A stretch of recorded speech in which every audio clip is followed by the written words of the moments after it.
Malti qabelkom ħalli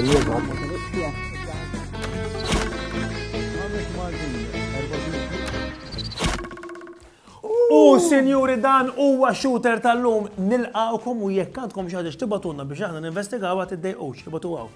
Nitkellmu daqsxejn dwar il-GPS f'Malta. Nużaħ?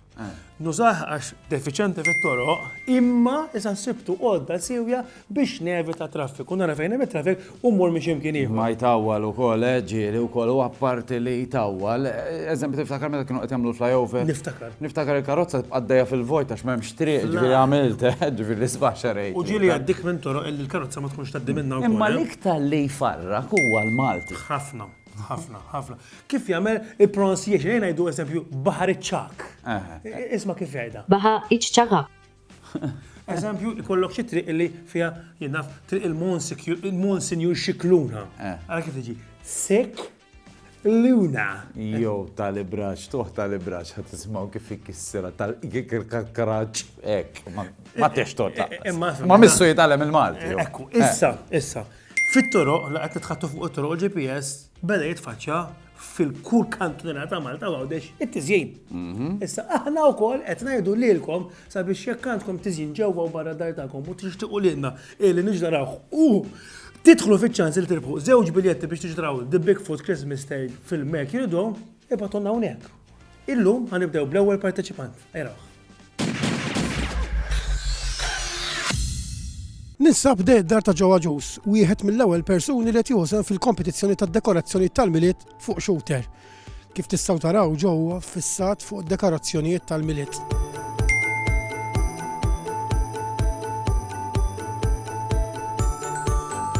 Joe, x'ħajrek li tibda tarma dawn id-dekorazzjonijiet mal-faċċata tal-miliet? Dija xi ħaġa tal-familja, kelli n-nannu, kien għamilna prosepju tal-ġeblu, kien baqa' f'qalbi. Kont il-mużew, sabiet il-mużew 17 sena jiena, għala għajd dik ċertu spiritualità. Mbagħad ma minn tħallat id-mala jħobbu dal-affarijiet. Konna nagħlmaw l-isla, qabel ma ġejna noqogħdu f'Gura. Issa daħħal il-5 snin qed nagħlma f'Gura. Tista' tgħidli daqsxejn waħda minn meta tibda tarma dawn id-dekorazzjonijiet tal-miliet mal-faċċata? Nibda minn nofs Novembru. Nofs Novembru għandi 15.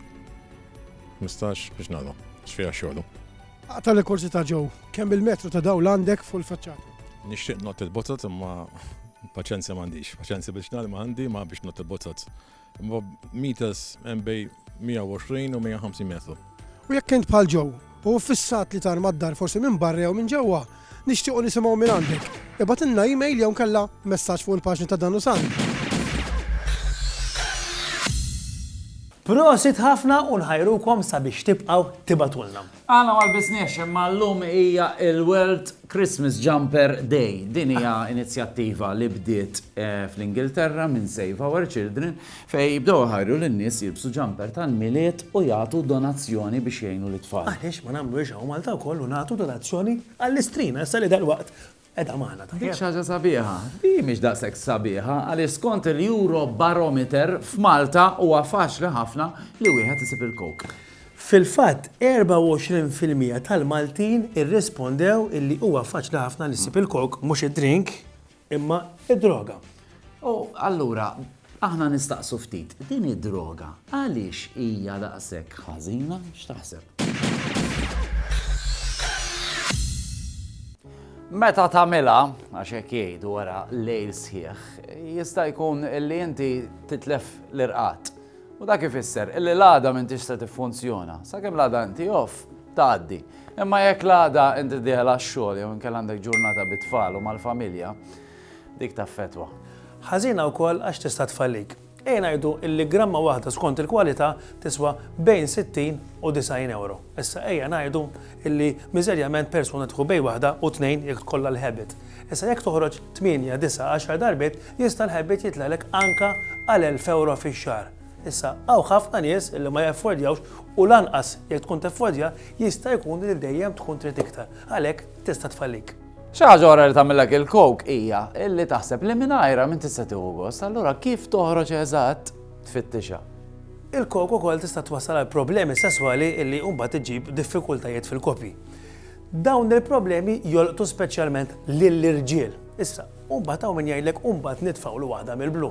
Illi meta tieħu pinnola mill-blu mal-kok kapaċi twaslek għal attakk tal-qalb u mewt.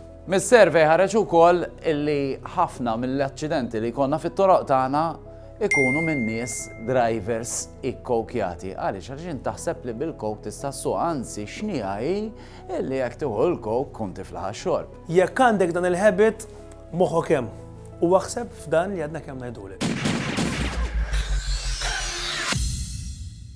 U dak kien xouter tal-lum, niltaqgħu għada.